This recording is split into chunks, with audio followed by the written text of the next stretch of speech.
Hello students, welcome back to the topic maths classes. Hope you are enjoying the videos. हम लोग 7 chapters cover कर चुके हैं already, और हमने लास्ट वीडियो में एपी स्टार्ट किया था, which is the 8th chapter on our channel, और बुक के अंदर वो 5th चैप्टर है हमारा। ठीक है बेटा, उसमें हमने एपी के बेसिक देख लिया था कि एपी क्या होती है, और फिर हमने उधर क्या स्टार्ट किया था, nth term of AP start किया था। राइट बेटा, ठीक है। तो एपी में बेसिकली दो ही फॉर्मूले होते हैं मेनली, एक nth टर्म ऑफ एपी के लिए और एक हमारा sum of n terms of N AP के लिए। राइट, तो आज की वीडियो में भी हम लोग nth टर्म को ही कंटिन्यू करेंगे। जो पार्ट 1 था वो हमारा, आज हम लोग पार्ट 2 पढ़ेंगे, जिसमें हम nth टर्म से और कैसे क्वेश्चंस आते हैं वो देखेंगे। ठीक है बेटा जी। And if you are enjoying the videos and you are liking the channel, please do share, like and subscribe the channel. हाँ जी, ताकि सबको इसका एडवांटेज मिल सके। हाँ जी बेटा, तो चलो देखते हैं। अभी हम nth टर्म को ही कंटिन्यू कर रहे हैं, तो मैंने अभी लिखा है अगेन, मैं आपको एग्जांपल्स करा रहा हूँ, और एक्सरसाइज 5.2 आपको खुद से करनी है। ठीक है, क्योंकि अगर आपको एग्जांपल से कॉन्सेप्चुअल क्लैरिटी आ जाएगी, and then you will be able to do all the questions of exercise 5.2। ठीक है बेटा जी। चलिए, मैंने क्या लिया है, एग्जांपल 7 लिया है। इस टाइप के क्वेश्चंस आ जाते हैं, कभी कभी भी पूछ लेता है सीबीएसई हमारा। क्या कह रहा है वो, how many 2 digit numbers are divisible by 3। हाँ जी, अब आप देखो क्या हम इसको कैसे फाइंड करेंगे, यूजिंग द एपी। ठीक है बेटा, तो अब आपको सबसे पहले क्या बनाना होगा, इसकी एक एपी बनानी होगी। हाँ जी, तो आपका 2 डिजिट नंबर्स की बात हो रही है। हाँ जी, तो सबसे पहला 2 डिजिट नंबर कौन सा होगा, जो हमारा 3 से डिविजिबल होता है। हाँ जी, तो सबसे फर्स्ट 2 डिजिट नंबर इज 10, वो तो 3 से डिविजिबल नहीं है। 11 होगा, फिर वो भी डिविजिबल नहीं है। तो smallest 2 digit number which is divisible by 3 is हमारा 12। हाँ जी, तो सबसे पहला 2 डिजिट नंबर जो 3 से डिविजिबल है वो हमारा 12 हो गया। Right, then we have next क्या होगा 15, फिर हमारा क्या होगा 18, एंड इस तरीके से हम सो ऑन। हम अगर लास्ट तक जाते हैं तो जो लास्ट 2 डिजिट नंबर होगा विच इज डिविजिबल बाय 3, तो वो क्या होगा हमारा 99 हो गया बेटा। हाँ जी, ठीक है। 99 के बाद तो फिर 3 डिजिट नंबर शुरू हो जाते हैं, 100 3 डिजिट नंबर हो गया। राइट, तो and 99 itself is divisible by हमारा 3। ठीक है बेटा, तो जो हमारी रिक्वायर्ड एपी है वो हमारी ये आ गई है। ठीक है, अब हमें चेक करना है कि हम इसमें कितने ऐसे नंबर्स होंगे जो 3 से डिविजिबल है। राइट, मींस हमें n बताना है। What we need to find, we need to find n in this. हाँ जी, क्लियर। तो जो आपकी एपी आई है वो एक हमारी इस तरीके की एपी आ गई है। हाँ जी, तो इसमें फर्स्ट टर्म हमारी क्या होगी, फर्स्ट टर्म इज 12। जो फर्स्ट टर्म तो फर्स्ट टर्म होती है, उसको हम ए से रिप्रेजेंट करते हैं। कॉमन डिफरेंस क्या होगा, कॉमन डिफरेंस 3 हो जाएगा, क्योंकि हम 3 के मल्टीपल्स की बात कर रहे हैं बेसिकली। हाँ जी, डी कितना होगा, कॉमन डिफरेंस हमारा 3 हो गया। 15 माइनस 12, ये कितना हो गया हमारा 3। इस तरीके से हम कॉमन डिफरेंस फाइंड करते हैं ना। हाँ जी, अब देखो इसमें क्या हमारी जो लास्ट टर्म है दैट इज व्हाट 99। हाँ जी, ठीक है बेटा। तो जो इसमें मैंने एल लिखा है, मैंने ए एन नहीं लिखा है, आप ए एन भी लिख सकते हो, लेकिन इसमें थोड़ा आप समझिए, जो लास्ट टर्म होती है उसका फॉर्मूला भी सेम होता है। लास्ट टर्म का फॉर्मूला सेम होता है nth टर्म के जैसे। ठीक है, A plus N minus 1 into D. समझ आ रहा है, because this is also a term ना, तो हम उसको लास्ट टर्म बोल रहे हैं सिर्फ, और उसको कुछ नहीं कर रहे हैं, एल से रिप्रेजेंट कर रहे हैं। तो इससे कंफ्यूज नहीं होना है। आप ए एन और एल लास्ट टर्म के लिए सेम ही फॉर्मूला लिखते हैं, बट यहाँ से जो डिफरेंस होता है वो ये होता है, जो एन होता है यहाँ पर वो टोटल नंबर ऑफ टर्म्स होती है, total number of terms in an AP. ठीक है बेटा, वो क्या होंगे, total number of terms in an AP. Right बेटा, समझ आया। आप formula is basically same for last term, हमारा लास्ट टर्म के लिए फॉर्मूला सेम है, बस यहाँ से जो आपको एन देता मिलता है वहां से आपको टोटल नंबर ऑफ टर्म्स मिल जाती है। ठीक है, आप इसको एल की जगह ए एन भी लिख सकते हो, that is also totally fair. Right, अब हम डालते हैं एल की वैल्यू कितनी है हमारी 99, ए की वैल्यू कितनी है हमारी 12। हाँ जी, वैल्यू सब्स्टिट्यूट करें सिर्फ, plus N minus 1 into D कितना है हमारा, डी इज 3। हाँ जी, क्लियर हो रहा है नहीं हो रहा है। अब आप 12 को इधर शिफ्ट कर लीजिए। सबसे पहले मैं यही करता हूँ, इसमें 99 माइनस 12 हो जाएगा हमारा, इक्वल्स में हमारा n माइनस 1 इंटू 3। हाँ जी बेटा, समझ आ रहा है, होपफुली क्लियर हो रहा होगा। इसको सेपरेट करोगे तो क्या मिलेगा आपको, यू विल गेट 87। हाँ जी, समझ आ रहा है, 99 माइनस 12 इज 87 ना, n माइनस 1 इंटू 3। अब हमें क्या करना है, या तो अंदर मल्टीप्लाई कर लो 3n माइनस 3, फिर इसको 3 को इधर शिफ्ट करें। राइट, या फिर मैं तो डायरेक्टली इसको पहले 3 को इधर शिफ्ट करता हूँ। ठीक है बेटा, तो आपको कैलकुलेशन भी देख लीजिए, इजी हो जाता है। राइट, 87 डिवाइडेड बाय 3 हो गया हमारा, तो भी कितना आएगा, ये 29 आ जाएगा हमारा। हाँ जी, समझ आ रहा है, 3 2 6 carry 2, 27 2 3 9 27 equals to n minus 1। Right, तो n 1 इधर शिफ्ट करोगे आप, तो 29 प्लस 1 इक्वल्स टू n, तो n कितना आ गया हमारा 30। राइट, समझ आया। तो there are 32 digit numbers which are divisible by 3, so you can say there are, आप ऐसे फाइनल लिख सकते हो। If you wants to be topper, तो टॉपर्स की जो शीट होती है वो इस तरीके से होती है, जिसमें सब चीजें स्पेसिफाइड होती हैं। तो वैसे आप अगर इतना भी छोड़ोगे तो you will get full marks. Right, लेकिन अगर आप और अच्छा थोड़ा दिखाना चाहते हो अपनी शीट को, तो you can write down final answer like this, there are 32 digit number, आप ऐसे लिख सकते हो final 2 digit number divisible by 3। Right बेटा, इस तरीके से you can write down your final answer. हाँ जी, होपफुली क्लियर हो गया होगा आपको ये। चलिए अब और 2-3-4 क्वेश्चन कर लेते हैं ताकि आपको nth टर्म से कैसे कैसे क्वेश्चन आते हैं वो सब अच्छे से समझ आ सके। ठीक है बेटा, चलो एक क्वेश्चन और देखते हैं। ऑलराइट बेटा, देखो एग्जाम्पल 8 है हमारा, काफी इंपॉर्टेंट है। हाँ जी, क्योंकि जो इसमें एक वर्ड है वो काफी इंपॉर्टेंट है। ठीक है, उसको आपको थोड़ा ध्यान से पढ़ना है। राइट, आपको बताना है find the 11th term from the last. ठीक है, फ्रॉम द लास्ट लिखा हो या फ्रॉम द एंड लिखा हो मीन्स द सेम। ठीक है बेटा, आपको 11th टर्म बतानी है from the last of this AP. हाँ जी, आपकी जो एपी आप इधर से स्टार्ट नहीं कर रहे हो, you are starting from here. हाँ जी, हम लास्ट से शुरू कर रहे हैं, तो ये बहुत इजी होता है, बिल्कुल कुछ नहीं करना है इसमें। हाँ जी, आपको सिर्फ क्या करना है, you have to write down the AP in reverse order. Right, तो अब जब आप आंसर लिखोगे तो बेसिकली जो इसमें फर्स्ट टर्म होती है वो लास्ट बन जाती है, और जो डिफरेंस होता है हमारा नॉर्मल एपी का उसका नेगेटिव हम ले लेते हैं। राइट, तो हम ऐसे लिखेंगे writing AP in reverse order, writing AP in reverse order. देखो जब आप एग्जाम लिख रहे हो, हाँ जी बोर्ड लिख रहे हो, तो आपको क्या पता होना, आपको समझना होता है कि टीचर्स को कुछ नहीं आता है। You have to write down everything. ठीक है, टीचर्स को ये ना सोचे कि टीचर्स है, चेक खुद से चेक कर लेंगे कि क्या है कैसे हमने किया है। You have to specify each and everything बेटा। ठीक है, तो टीचर्स को बेसिकली ये समझो कुछ नहीं आता है, and then write down your paper. ठीक है बेटा, देखो अब हमारा क्या होगा, ये -62 हो जाएगा, दिस। ठीक है, अब एक चीज जो बच्चे इसमें गलती करते हैं वो यहाँ से तो ऑर्डर चेंज करते हैं लेकिन इसको 10 7 4 लिख देते हैं। राइट बेटा, ये नहीं करना है, आप इसको उल्टा आ रहे हो, तो you will be writing 4 7 and 10। इस तरीके से आप लिखोगे। हमने क्या किया है, अपनी एपी को रिवर्स ऑर्डर में डाल दिया। ठीक है जी बेटा, तो अब यहाँ से ए की वैल्यू कितनी हो जाएगी हमारी, इट विल बी -62। ठीक है बेटा, और डी कितना होगा, डी आप कहीं से भी किसी भी टू कॉन्सिक्यूटिव टर्म को सब्ट्रैक्ट कर सकते हो। Right, so you can right 10 - 7, तो डी विल बी योर -3। हाँ जी, नॉर्मल एपी में जो हमारी जो गिवन एपी है इसका फर्स्ट टर्म 10 है, और इसका जो कॉमन डिफरेंस है वो हमारा सॉरी 10 - 7 इज +3। राइट, और जो इसमें 7 - 10 हमारा कितना है, -3। कॉमन डिफरेंस इधर -3 था, लेकिन यहाँ पर क्या आ गया हमारा +3 आ गया। इतना चेंज होता है। अब आपसे जो टर्म पूछी गई है वो फाइंड कर लीजिए। A11 कितनी होगी हमारी, a + 10d हो जाएगी। हाँ जी, कहां से आया फॉर्मूला, an से आया, because an = a + n - 1 × d। हाँ जी, समझ आ रहा है। अगर हम 11 की बात करें तो इधर कम हो जाता है, ये मैं लास्ट वीडियो में अच्छे से क्लियर कर चुका हूं। तो बस वैल्यूज डाल लीजिए, a की वैल्यू कितनी है -62 + 10 × d की वैल्यू कितनी है हमारी, इट्स 3। हाँ जी, तो ये कितना हो गया -62 + 30, so your answer will be -32। Right, A11 from the end will be -32।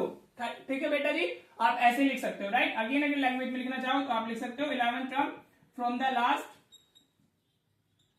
Last is -32। ठीक है बेटा, इस तरीके से आप ये लाइन भी ऐड कर सकते हो। होपफुली ये क्वेश्चन क्लियर हो गया होगा। कुछ नहीं करना है, काफी इंपॉर्टेंट है, 1 मार्क में आ जाता है, कभी कभी 2 मार्क्स में भी आ जाता है। ठीक है बेटा, करना क्या है, एपी को रिवर्स ऑर्डर में डालना है आपने। हाँ जी, -62 फिर 4 7 10 इस तरीके से आएगा। Don't write it as 10 7 4। ठीक है बेटा, तो ए हमारा -62 हो गया, डी हमारा 10 - 7 या 7 - 4 कुछ भी कर लीजिए, डी हमारा 3 हो गया, and then which term is asked वो हमने लिखी, वैल्यूज डाली, आंसर मिल गया। बहुत इजी है, लेकिन थोड़ा सा बस इतना ध्यान रखना है कि इसको अच्छे से लिख लेना है। Right, first term will be the last and common difference का नेगेटिव लेना है अगर आप वैसे लिखते हो नॉर्मली। राइट, होपफुली क्लियर हो गया होगा। चलो अभी और कुछ 2-3 क्वेश्चंस कर लेते हैं ताकि आपको nth टर्म से किस टाइप के क्वेश्चन आते हैं वो अच्छे से क्लियर हो सके। ठीक है बेटा जी, चलिए देखते हैं क्वेश्चन।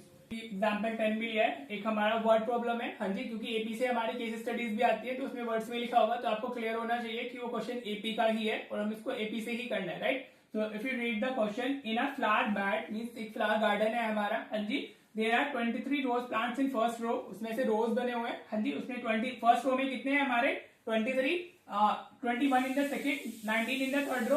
तो यू कैन सी कि इन ईच रो हमारे 2 प्लांट्स कम होते जा रहे हैं। राइट, और जो लास्ट रो है हमारी, in the last row there are 5 rose plants. ठीक है बेटा, हाँ जी, तो हम जो अगर इसके लिए एपी लिखते हैं, हाँ जी, तो एपी क्या होगी, फर्स्ट रो में कितने हमारे, इट्स 23, सेकंड रो में कितने हमारे 21, थर्ड रो में कितने हमारे 19। हाँ जी, एंड देन सो और हमारी जो लास्ट रो है that contains basically the 5 rose plants. ठीक है बेटा, हाँ जी, तो it is basically the exactly same question जो हमने जैसे हमने एग्जांपल 7 में किया है वैसे ही हमें इधर भी करना है। आपको क्या एपी मिल गई, आपको लैंग्वेज पढ़नी है क्वेश्चन की, और वहां से what is the important thing कि आपको एपी निकाल लेनी है। Once you have the AP, फिर आपसे जो भी पूछा जाएगा यू कैन फाइंड। राइट, अब वो पूछ रहे हैं how many roses are there in the flower bed, तो ओवरऑल इसमें कितने रोजेस है हमारे। हाँ जी, फ्लावर बेड के अंदर कितने रोजेस है। ठीक है बेटा, तो हाँ जी, चलो देखते हैं अब हमारा कितना आएगा इसमें। अगर हम इसमें देखते हैं हमारा फर्स्ट टर्म कितना है, ए इज व्हाट 23। हाँ जी, फर्स्ट टर्म ये हो गई। डी कितनी है हमारी 21 माइनस 23, ये -2 होगा। हाँ जी बेटा, समझ आ रहा है, क्लियर हो रहा है नहीं हो रहा है? तो a equal to 23, d equal to 21 minus 23 हमारा -2 आ गया। हाँ जी, अब हमें बताना क्या है, लास्ट टर्म हमारी कितनी है 5 और हमें n बताना है, राइट? समझ आ रहा है बेटा?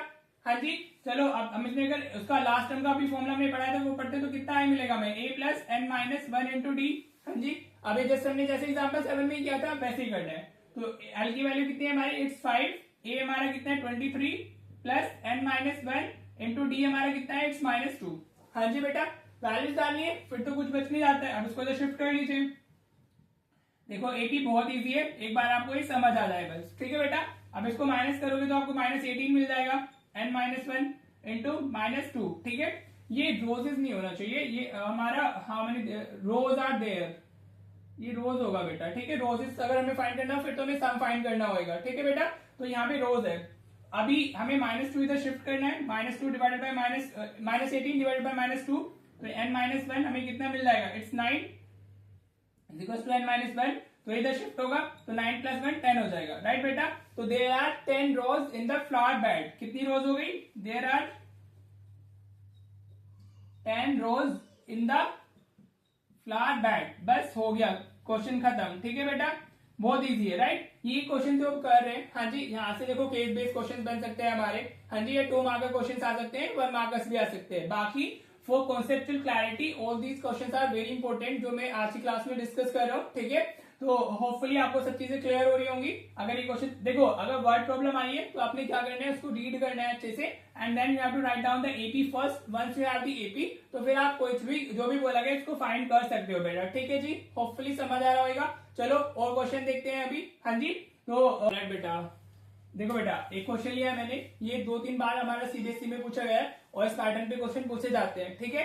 तो which term of this AP, आपको एपी दी हुई है, will be 130 more than it's 31st term, ठीक है। आपको वो बताना है, आपको जो आप अगर इस एपी की 31st टर्म फाइंड करते हो तो उससे 130 जो एपी मतलब 130 जो नंबर में ज्यादा होगी एक टर्म, वो कौन सी होगी, राइट। तो बेसिकली हमें जो गिवन है, अगर हमें इसका आंसर लिखना है तो एपी हमारी क्या हो गई, एपी 5, 15, 25 एंड सो ऑन, इस तरीके से आपको एपी दी हुई है, राइट। तो अगर हम यहाँ से लिखते हैं तो ए की वैल्यू कितनी हो जाएगी 5, फर्स्ट टर्म हमारी 5 दी हुई है, और हमारा डी कितना होगा 15 माइनस 5 होगा, तो विल गेट डी एस 10। हाँ जी, तो हर एक हमारी वो क्या हो रही है, जो नंबर है वो 10 से इंक्रीज हो रहा है। तो यू कैन सी 130 ज्यादा है तो 13 ज्यादा होगा, तो 31 फर्स्ट प्लस 13 हमारा क्या हो जाएगा, हमारा 44 टर्म होगी आंसर। लेकिन आपको लिखना होता है ना, if this question will be in the MCQ, तो आप ऐसे थोड़ा लॉजिकली सोच के डाल सकते हो answer, right. But if this question is in 2 mark तो फिर आपको पूरा लिखना होगा ना प्रोसेस, ठीक है बेटा। तो ए और डी हो गया। अब हमें दिया हुआ क्या है, अभी जो हमें ए एन दिया हुआ है that is equal to vote, it is equal to A31 plus 130, right बेटा। हम लिख सकते हैं ना, हमें बताना है, हमें वो टर्म बता दिए जो 31st टर्म से 130 ज्यादा है, राइट। मतलब हम A31 में 130 ऐड करेंगे तब जाके हमें वो टर्म मिलेगी, राइट। अगर आपको ये क्लियर हो गया है तो फिर कुछ कोई इश्यू नहीं है, राइट बेटा। समझ आ रहा है नहीं आ रहा है? होपफुली अगर आपको ये क्लियर हो रहा है तो it is very easy now. अब हमें सिर्फ फॉर्मुला डालना है और वैल्यूज डालनी है। तो ये वो टर्म है हमारी जो 31st टर्म से 130 ज्यादा है, ठीक है जी। चलिए वैल्यू डाल देते हैं। इसमें हम अगर लिखते हैं तो ये क्या होगा, a plus n minus 1 into D. हाँ जी, n का फॉर्मूला यही होता है। A31 को हम कैसे लिख सकते हैं, a प्लस 30d लिख सकते हैं। हाँ जी बेटा, 31 है तो यहाँ -1 हो जाता है ना, n माइनस 1, देखो n माइनस 1 होता है प्लस 130। हाँ जी, क्लियर। बस आप कुछ नहीं है, आप देखोगे कोई टर्म हमारी सेम, हमारा इक्वल के दोनों साइड होती है विद सेम साइन, तो कैंसिल आउट हो जाती है। तो ए से आप ए कैंसिल कर सकते हो। अब वैल्यू डाल दीजिए, n माइनस 1, डी हमारा कितना है वो 10, इधर हम डालेंगे तो 30 इंटू 10 हो जाएगा ये, प्लस 130, ठीक है बेटा जी। क्लियर हो रहा है? तो n माइनस 1 इंटू 10 हो गया। अब कैलकुलेशन से आप कैसे भी करो, 30 इंटू 10 300 हो जाएगा, राइट। 30 इंटू 10 कितना हुआ हमारा 300 प्लस 130, राइट बेटा। समझ आ रहा है? तो 300 प्लस 130 हमारा 430 हो गया, राइट। अब इस 10 को इधर शिफ्ट कर लो, n माइनस 1 कितना मिलेगा आपको, 430 डिवाइडेड बाई 10, तो ये हमारा 43 मिल गया। हाँ जी, तो n हम 1 उधर शिफ्ट होएगा तो n विल बी हमारा 43 प्लस 1, तो n क्या आ गया हमारा 44, ठीक है बेटा। सो 44, देखो इसमें th लगाना, तो यू कैन से 44th टर्म इस तरीके से लिख सकते हो, विल बी 130 मोर देन, हाँ जी, इस तरीके से टॉपर्स की शीट्स होती है, मोर देन हमारा 31st टर्म, राइट बेटा। If you really wants to be topper और अच्छा स्कोर करना चाहते हो तो आप इस तरीके से आंसर लिखिएगा, right. If you are writing the answer in this way तो आपको 110% फुल मार्क्स मिलते हैं, राइट। एंड यू नो कि मैथ्स इज अ सब्जेक्ट जिसमें फुल मार्क्स लाना बहुत इजी होता है, बस आपको थोड़ा सा प्रेजेंटेशन को थोड़ा अपना सही डालना होता है, आपको चीजें स्पेसिफाई करनी होती है। होपफुली ये क्लियर हो गया होगा। अगर ये क्वेश्चन आपका एमसीक्यू में आता है तो जैसे मैंने बताया आप दिमाग लगा के भी कर सकते थे, क्योंकि हमारा जो कॉमन डिफरेंस है 10 है और 130 है, तो 13 टर्म्स वो बना देगा हमारा, और 31st टर्म से 13 टर्म ज्यादा हुआ तो 44 टर्म आ गई, राइट बेटा। होपफुली क्लियर हो गया। काफी इंपॉर्टेंट है, सीबीएसई में 2-3-4 बार पूछा गया है, राइट। चलिए अब 2 क्वेश्चन और करते हैं, फिर हम इस वीडियो को एंड करेंगे, फिर हमारा nth टर्म कवर हो जाएगा, राइट। चलिए 2 क्वेश्चन और देखते हैं। देखो बेटा, ऐसा क्वेश्चन भी सीबीएसई पूछ लेता है और ये एनसीईआरटी में भी दिया हुआ है। मैं हर एक वो टाइप ले रहा हूँ जो एक्सरसाइज 5.2 में बेसिकली है, इसीलिए मैं सारे क्वेश्चंस कवर करा रहा हूँ ताकि आप 5.2 इजीली कर सके, राइट। 5.2 में करा इसलिए नहीं रहा हूँ क्योंकि मैं इसका आपको उसके टाइप ऑफ क्वेश्चंस करा रहा हूँ ताकि आप 5.2 खुद से करें और आपको थोड़ा कॉन्फिडेंस आए कि हाँ आप एपी में अच्छा कर सकते हैं, ठीक है बेटा। चलो क्वेश्चन देखते हैं, बहुत ईजी है। For what value of n the nth terms of these two AP are equal, right. अगर मैं इस एपी की nth टर्म लिखता हूँ और इस एपी की nth टर्म लिखता हूँ, हाँ जी बेटा, तो वो कौन सा वैल्यू होगी इनकी जिससे सेम आ सकती है, ठीक है बेटा। ऐसा क्वेश्चन है 5.2 में भी है और इस सीबीएसई में पूछा गया क्वेश्चन है, राइट। तो इसको करने का तरीका क्या है, हमारा ये 1,7 एपी 1 बोल देते हैं इसको, हाँ जी, 1,7, 13, 19, एक एपी तो हमारे पास में ये हो गई, this is the first AP, हाँ जी। और दूसरी एपी क्या है हमारे पास में, this is 69, 68, 67 and so on, this is our second AP, ठीक है बेटा। अब हमें दोनों की nth टर्म लिखनी है, हाँ जी। तो अगर मैं फॉर फर्स्ट एपी की बात करता हूँ, फॉर फर्स्ट एपी, राइट, तो ए की वैल्यू कितनी है इसमें 1, हाँ जी, और डी कितना होगा हमारा, D will be what 7 - 1 is equal to 6 हो गया, हाँ जी बेटा। This is the D for the first AP, right. Clear हो रहा है, हाँ जी। तो अगर मैं इसकी nth टर्म लिखता हूँ तो ए एन मेरी कितनी जाएगी, a plus n minus 1 into D, ये फॉर्मूला होता है, हाँ जी। तो लिख लीजिए ए की वैल्यू कितनी आई हमारी 1 प्लस n माइनस 1 इंटू 6, हाँ जी बेटा। अगर आप 6 को अंदर मल्टीप्लाई करते हो तो 1 प्लस 6n माइनस 6 आ जाएगा, इक्वल्स टू क्या हो गया हमारा 1 माइनस 6 माइनस 5 हो जाएगा, तो 6x माइनस 5 आ गया, राइट। 1 माइनस 6 है ना, so it will be minus 5। तो हमारी जो फर्स्ट एपी है उसके लिए जो हमारी वैल्यूज है वो ये आ गई, राइट। अब हम सेकेंड एपी की, this is the nth term, हाँ जी। अब अगर हम सेकेंड एपी की बात करते हैं, इसको आप इसी तरीके से कीजिएगा, राइट। तो उसमें ए कितना है हमारा, ए इज 69। देखो अगर 2 एपी है तो नोटेशन का थोड़ा ध्यान रखना, या तो आप इसको कैपिटल में यूज कर ले सेकंड एपी को, या आप डैश यूज कर ले, या यहाँ पर A1 A2 यूज करें, समझ आ रहा है बेटा। तो थोड़ा सा नोटेशन डिफरेंट करने के लिए आपको नोटेशन चेंज करनी होगी, राइट। तो मैं यहाँ कैपिटल यूज कर ले रहा हूँ, मेरा ए की वैल्यू कितनी है, इट्स 69, मेरा कैपिटल मतलब कॉमन डिफरेंस कितना आप लिख सकते हो, दीज आर जस्ट नोटेशन, ये मत सोचना कि हम कुछ और अलग पढ़ रहे हैं, राइट। वो 2 एपी है ना, तो दोनों को डिफरेंशिएट करने के लिए आप बाकी ए डैश जी डैश भी यूज कर सकते हो, दैट इज ऑल्सो फाइन, हाँ जी। तो इट इज हमारा 68 माइनस 69, तो ये कितना आ गया हमारा -1 आ गया कॉमन डिफरेंस, राइट। अगर मैं इसकी ए एन लिखता हूँ सेकंड एपी के लिए तो वो a plus n minus 1 into D ये हो जाएगा, हाँ जी। n तो सेम है ना, वही हमें फाइंड भी करना है, तो n में कोई चेंज नहीं करना है, राइट। तो a कितना है हमारा, it's 69 plus n minus 1 into -1 हो गया, राइट। अब -1 इससे मल्टीप्लाई होगा तो ये 69 ये माइनस n हो जाएगा और ये प्लस 1 हो जाएगा, राइट बेटा।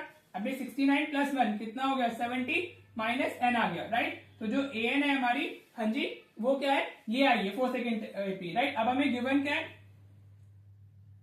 हमें गिवन है कि हमें चेक करना है कि कौन सी वैल्यू के लिए दोनों टर्म्स इक्वल होंगी, तो आप इक्वेट कर सकते हो an is equal to an, right. समझ आ रहा है बेटा। तो an कितना आया था हमारा, ये स्मॉल n 6n माइनस 5 है और कैपिटल an हमारा 70 माइनस n, हाँ जी बेटा, इक्वेट कर दिया हमने, राइट। अब इसको जो शिफ्ट कर लीजिए वेरिएबल टर्म्स को, ये माइनस n इस तरफ आएगा तो प्लस n हो जाएगा और -5 उस तरफ जाएगा तो +5 हो जाएगा, राइट, हाँ जी। तो ये 7n इज इक्वल टू 75 आ गया, राइट।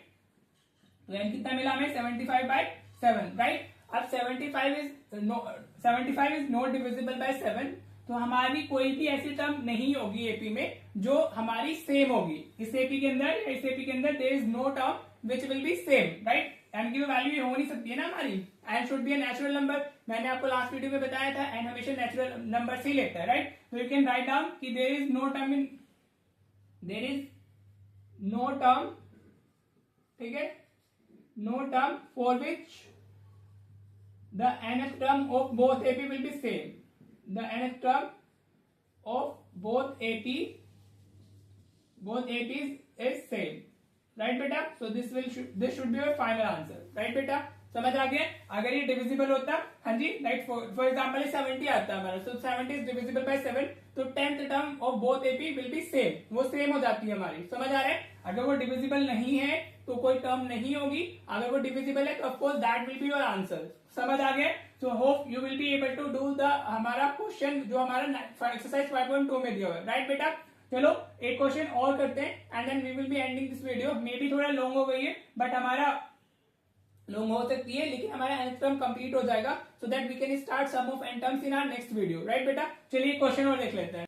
ऑलराइट बेटा, देखिए क्वेश्चन और लिया मैंने, ऐसा क्वेश्चन भी हमारा एक्सरसाइज 5.2 में दिया हुआ है and this is the question जो सीबीएसई में पूछा गया है, राइट? तो क्या क्वेश्चन है हमारा? इजी है, बहुत डायरेक्टली हो जाएगा इजीली। हाँ जी, देखिए the sum of fifth and ninth term of N AP, आपकी एक एपी जिसकी फिफ्थ और नाइन्थ टर्म का जो सम है वो 72 है and sum of seventh and twelfth term हमारा क्या दिया हुआ है? 97 दिया हुआ है, राइट बेटा? आपको फाइंड क्या करना है? एपी फाइंड करना है, राइट? तो अगर हमें एपी फाइंड करनी होती है तो हमें क्या चाहिए होता है? We need A and D. हमें फर्स्ट टर्म और कॉमन डिफरेंस चाहिए। Once we have first term and common difference तो इजीली हम लोग फाइंड कर सकते हैं फिर अपनी एपी, राइट? तो चलो देखते करना कैसे इसको। हाँ जी, तो हमें क्या दिया हुआ है? A5, मतलब फिफ्थ टर्म को हम A5 लिखेंगे, समझ आ रहा है बेटा? और नाइन्थ टर्म को हम A9 लिखते हैं, बस ये लिखना ही है। If you can write down the language in this simple form तो आप फिर इजीली कर सकते हो, राइट? तो A5 प्लस A9 क्या दिया हुआ है हमें? इट्स 72। हाँ जी बेटा, ये गिवन है। हाँ जी, तो A5 को आप क्या लिख सकते हो? You can write down A5 as A plus 40। हाँ जी, ये तो पता ही है आपको nth टर्म से। हाँ जी, और A9 कैसे लिखा जा सकता है? A plus 8D is equal to 72 हो गया, राइट? तो अभी अगर a प्लस ए ये 2a हो जाएगा और 40 प्लस 8d ये कितना हो जाएगा? 12d हो जाएगा इज इक्वल टू 72, राइट? तो आप इसको फर्स्ट इक्वेशन बोल देंगे, राइट? इसमें कॉमन मत लीजिएगा, वी कैन सी कि 2 हमारा कॉमन आ रहा है लेकिन 2 कॉमन नहीं लेना है। मैं बताता हूँ क्यों। जब आप इसको सिंप्लीफाई करोगे तो वो उसमें फिर इजी हो जाएगा। अगर आप कॉमन लेंगे तो थोड़ा कॉम्प्लिकेटेड हो जाएगा, राइट? कॉम्प्लिकेटेड तो नहीं होगा लेकिन जरूरत नहीं है, राइट? अब हमें और क्या गिवन है? We like some of A7 मतलब सेवंथ टर्म और A12 का जो सम है दैट इज हमारा 97, ये गिवन है हमें। हाँ जी, ये तो गिवन है, ये गिवन हो गया हमारा, राइट? और यहाँ पे ये गिवन है हमें, राइट बेटा? क्लियर? अब A7 को हम क्या लिख सकते हैं? A7 को हम A प्लस 6D लिख लेंगे और A12 हमारा A प्लस 11D हो जाएगा। हाँ जी बेटा, होपफुली ये अब आपको लिखना आ गया होगा how to right like A7 A12। हाँ जी, अगर आपको ये समझ आ रहा है, राइट, तो फिर तो कुछ रह ही नहीं जाता है एपी में, ठीक है? आपको सम ऑफ n टर्म्स भी इजीली क्लियर हो जाएगा वंस यू गेट दिस। तो a प्लस ए ये क्या हो गया? 2a हो गया, 6d प्लस 11d ये 17d हो गया इज इक्वल टू 97, ठीक है बेटा? Let this is the equation second. हाँ जी, अब two equations two variable, pair of linear equation in two variables हम ऑलरेडी कवर कर चुके हैं जहां पे हमने एलिमिनेशन मेथड पढ़ा था बेटा, राइट? तो अगर आपको नहीं आता है तो आप पहले वो देख लीजिएगा, ठीक है? एलिमिनेशन मेथड बहुत इंपॉर्टेंट होता है। हाँ जी, तो और फिर इसको हम चलिए सॉल्व करते हैं। अब करना क्या है? देखो ऑलरेडी कोफिशिएंट सेम है हमारे, इसलिए मैंने बोला था कि कॉमन मत लेना क्योंकि ए के जो कोफिशिएंट है वो सेम आएंगे। तो आपको सिंपली क्या करना है? सब्ट्रैक्ट करना है। Now you can subtract equation first from second, equation 2 minus equation 1 कर रहे हैं हम लोग, राइट बेटा? हाँ जी, we will be writing like this, subtracting equation 1 from equation second, ठीक है जी? तो सब्ट्रैक्ट कैसे करते हैं हम लोग? पहले दोनों इक्वेशंस को लिख लेते हैं, हाँ जी, फिर जिसको सब्ट्रैक्ट कर रहे होते हैं उसके साइन चेंज हो जाते हैं, ठीक है? This is basically the elimination method, right? तो ये माइनस माइनस माइनस सारे मतलब इक्वल की दोनों तरफ हमारे साइन चेंज होते हैं। तो ये 2a से 2a कैंसिल हो गया, इट्स 2a माइनस 2a तो कैंसिल हो जाएगा। अब 17d माइनस 12d तो दिस विल बी 5d। हाँ जी बेटा, 17 अभी माइनस हो गया, राइट? तो आप इसको एलिमिनेशन मेथड में जाके समझ सकते हैं हमने कैसे किया है। अब इट्स 97 माइनस 72 तो what you will be getting? You will be getting 25, 7 minus 2 is 5, 9 minus 7 is 2। तो यू कैन सी डी हमारा कितना आ गया? डी विल बी हमारा डिवाइडेड बाय 5, तो डी हमारा कितना आ गया? 5 आ गया, राइट? अब आप इसको किसमें भी पुट कर दीजिए, putting value of D in equation 1, putting value of D in equation 1 we get, right बेटा?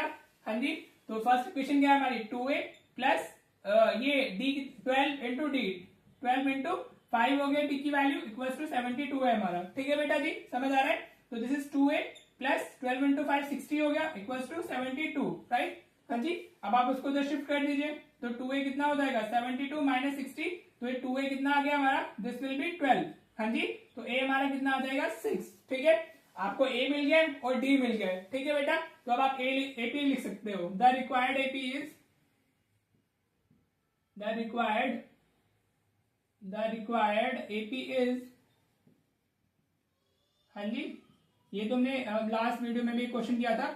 आपको पहले ए से शुरू करना है, फर्स्ट टर्म से शुरू करना है, और जो कॉमन डिफरेंस होता है उसको ऐड करते जाते हैं, राइट। 6 और कॉमन डिफरेंस कितना है हमारा 5, तो 6 प्लस 5 11 हो जाएगा, 11 प्लस 5 16 हो जाएगा, 16 प्लस 5 21 हो जाएगा, and so on. So this will be your answer. ठीक है जी बेटा, होपफुली समझ आ गया होगा ये वाला क्वेश्चन। एनसीईआरटी में एक्सरसाइज 5.2 में this type of question is given, तो आप इस तरीके से जाएंगे, कॉमन नहीं लेना है, राइट। तो आप इजीली क्वेश्चन कर सकते हो। ठीक है बेटा, तो विद दिस हमारा nth टर्म कंप्लीट हो चुका है। nth टर्म में सिर्फ इतना ही है, the questions we have done वो हमारा nth टर्म में है। हाँ जी, और अगेन आप जो वीडियो को ना 720 पिक्सल पे सेट करके देखा कीजिए, आपको सारी जो पिक्चर्स है वो क्लियर दिखाई देंगी। मे बी 360 पिक्सल पे आपको उतने अच्छे से नहीं दिखता हो, राइट। दिखता तो है लेकिन थोड़ा शायद ब्लरी दिखता है, तो आप उसको 720 पिक्सल पे सेट करोगे तो you will get a clear picture of the board, आपको चीजें अच्छे से क्लियर हो जाएंगी। ठीक है बेटा जी, तो या योर होमवर्क इज अगेन 5.2, आप 5.2 कर लीजिएगा। हाँ जी, पूरी। अगर आपको कोई क्वेश्चन में डाउट रहता है तो do comment in the comment section. और I also want to know कि कौन से बच्चे ऐसे हैं जो रेगुलर है चैनल पे, प्लीज आप एक बार कमेंट कीजिए, जो मुझ पे रिलाई कर रहे हैं। हाँ जी, ताकि सर मतलब जो यूट्यूबिंग मैथ्स क्लासेस पे रिलाई करते हैं कि भाई से आप पढ़ रहे हो, बेसिकली वही से क्लियर कर रहे हो, तो प्लीज एक बार आप कमेंट जरूर कीजिएगा, राइट। तो चलो बेटा, मिलते हैं फिर नेक्स्ट वीडियो में। Thank you so much for watching the video.